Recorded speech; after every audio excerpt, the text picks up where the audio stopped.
I'm about to tell you all a story that's as old as time, only told by word of mouth passed down from generations to generations. It's become a legendary tale, being remembered as a timeless work of art. Some can say that it has drastically impacted our society and human culture, being responsible for bringing us humans into the Age of Enlightenment. It's said that it has inspired many famous writers such as J.R.R. Tolkien to write his famous epic Lord of the Rings, and William Shakespeare his most famous play Romeo and Juliet. As the great philosopher Tom Hanks once concluded, you can't stand backwards on stairs. Ladies and gentlemen, boys and girls, today let me tell you about the time I hit my friend's nutsack with my head. In full honesty though, this is actually a story that has become one of the greatest fuck ups that has ever happened to me. Every now and then when it crosses my mind, I always just laugh at it, at how fucking ridiculous it is. What happened has been and always will be fucking hilarious to me, so I figured why not share this story to everyone else. The disaster that is of an unstoppable force colliding with an immovable object. To begin, let me take you back to the days of yonder, when I was just a wee little lad suckling on some Elmer's glue and eating purple crayons. We were wrapping up math class and preparing to go out for recess when, out of nowhere, a friend of mine who we'll call Charlie, comes up to me and asks me, "Hey Egan, you want to go out for recess and play a game of leapfrog?" And I was like, "Hell yeah, I do." Now Egan, I hear all you late zoomers asking, what in the name of Satan's gender-neutral sanitary area is leapfrog? Well, sit down, late Gen Z kids, cause Uncle Egan's about to take you back in time to tell you about a little thing we did back in the day called socializing. Back in the day when we didn't spend our free time dancing in front of our phones for validation on the internet, we went outside and played games such as Manhunt, Hopscotch, soccer, fucking Pokemon cards for fuck's sake, that was the shit back then.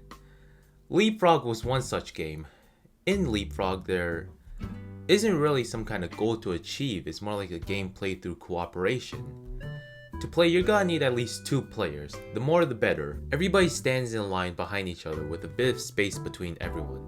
Everybody has to get in a sort of squatting position with their hands in front of them, a little bit like how a frog would typically sit. The last person at the end of the line has to vault over everyone until they reach the end of the line, where they would go back into a frog position. Now, the person who was in front of the last person in line, they now have to jump over everyone in the line until they reach the end of the line. Then the next person, then the next, then the next, then the next. It's a continuous line of everyone hopping over everyone else, alright? Just imagine you're the recess monitor and you see a fucking line of kids just hopping over each other, alright? Sounds fucking stupid, yes, I know, but we were all dumbass kids back then, alright? We all had the IQ of a fucking goldfish. What'd you expect? So with that in mind, me and Charlie went outside to find a nice flat area to begin playing. Charlie got into a frog position first, and I was right behind him, readying myself to jump over him. I was positioning my legs, my hands were on his shoulders to help me push myself over him, and then the time came. I jumped over him, landed, and I was like, holy shit, that was a lot of fun. So now it was his turn. I got into a frog position, and Charlie was readying himself right behind me. Now, fuck. If there's one thing that I forgot to mention, and I just can't stress this enough, is that you must always, always keep your fucking head down when someone is jumping over you. Cause believe me, I made that mistake. Fuck. So as Charlie was jumping over me, I, for some fucking reason, raised my head. So as his balls were just flying high into the sky, out of nowhere, my head just comes up and the two just fucking collided. The force of the collision was absolutely devastating. Like, my dad's belt hits hard, but it ain't got shit on some dude's flying nutsack, okay? We both fell to the ground and I managed to get up with a bit of a sore to the back of my head. Charlie? He wasn't doing too well. No, he was absolutely devastated by the impact.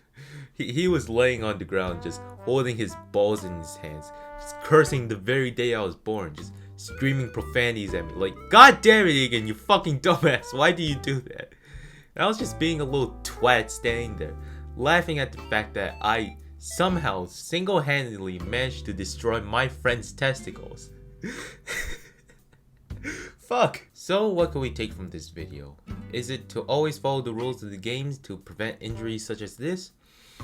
Or is it to find better friends who won't laugh at you over your injured nutsack? Could be one, could be the other, could be another point that I'm unaware of, but yeah, that's it.